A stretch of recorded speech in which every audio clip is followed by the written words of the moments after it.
right, event number 3, pull-up DT, is going to be a 16-minute AMRAP. So as many rounds and reps as possible in 16 minutes is going to be your score. The order in which the athletes go will be determined by the gymnastics, the pull-up movement that starts it. So your muscle-up / chest to bar person will go first.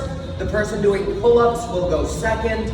Jumping pull-ups will go third. However, when we look at the barbell weights, right, heavy, medium, light, those do not have to correspond to the skill.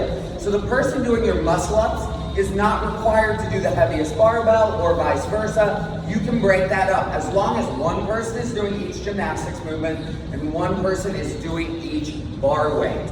So as we look at the gymnastics movement standards, 1, bar muscle-ups. If we're doing the 5 bar muscle-ups, we must start in a full hang at the bottom, arms fully extended, and end up above the bar, arms fully locked out. Go ahead, Adam, demo a muscle up.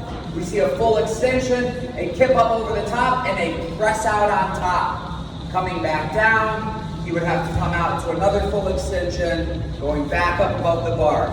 He must make sure that his shoulders are coming over the top of the bar at the top as well. There won't be a standard regarding toes on this, right?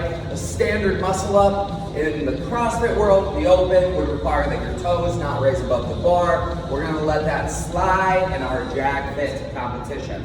Now, if you are not doing bar muscle ups, but you are the muscle up person, you may substitute for 15 chest to bars. When we look at a chest to bar, same thing, full hang at the bottom. Chest makes clear contact with the bar at the top. That is the chest, not just a tall pull-up up here where our neck is touching. It's got to make contact below the clavicles, which are those 2 knots just above your chest. Now, the pull-up person, 12 pull-ups, pretty self-explanatory, right? We do these all the time.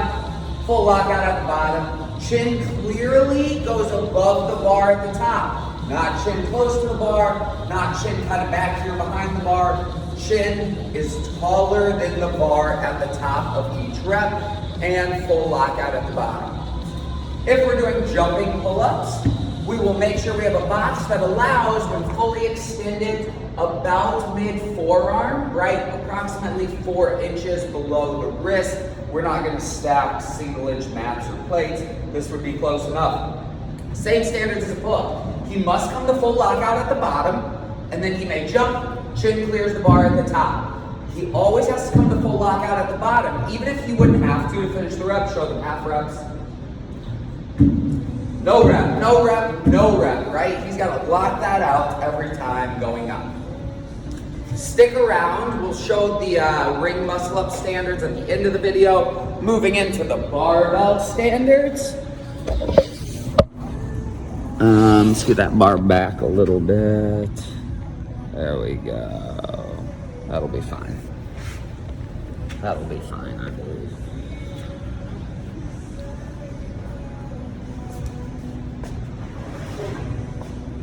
After that, the same athlete that just finished their gymnastic skills, so let's say Adam's the muscle up guy. Adam just did his 5 bar muscle ups. He will then run over to his barbell, at which point he will complete 9 deadlifts. For the deadlift, he must stand all the way up. At the top of the rep, his shoulders are behind the barbell. Show them over the top of the barbell. That's a no rep. Even though his knees are locked out and his hips are basically locked out, he is not fully locked out. He's got to stand in a vertical line at the top. Each rep, both plates must make contact. One plate cannot make contact if you're moving too fast and you missed one in, that you're getting no reps, and it will not count. Then, after he finishes his 9 deadlifts, he will go into 6 hang power cleans.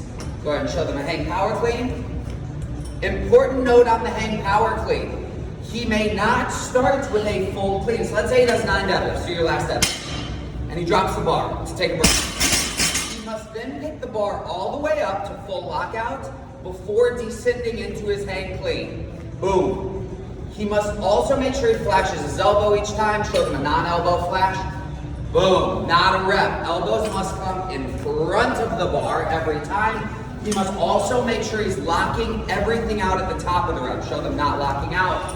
Boom, no rep. No rep. Notice his knees are not locked out prior to him releasing that bar back down.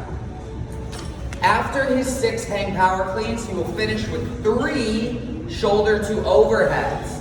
For these, he must drive that bar from his shoulders all the way up overhead, hold. Notice at the top, he must lock out his knees. His hips and his biceps must be in line with his ears, not just pushed out in front of him. Show them a push out in front, spin a little bit so they can see.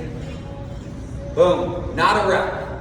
Not a rep. He's got to punch his head through at the top of the rep every time. Make sure everything is locked out. Show them just punching it up, but not locking out your hips and knees. That's a no rep. That's a no rep. He's got to be fully stacked at the beginning or at the end of every single repetition. After Adam does his bar skill, he does his 6-9-3 with his barbell. He will then run back to his next teammate, hand clap. They may then approach the bar and go. You will cycle through as many times as you all can get through. Person doing the muscle ups does not want to do bar muscle ups, 5 of them, they can substitute 3 ring muscle ups instead. Ring muscle ups have a very similar standard. We must start at a full lockout when we get in the rings before we go into our rep. Once we're at full lockout, we come up on top of the rings. The only real big cheat we see on the rings is not locking out up top, especially if we're cycling them. Matt, go ahead and show them a correct rep.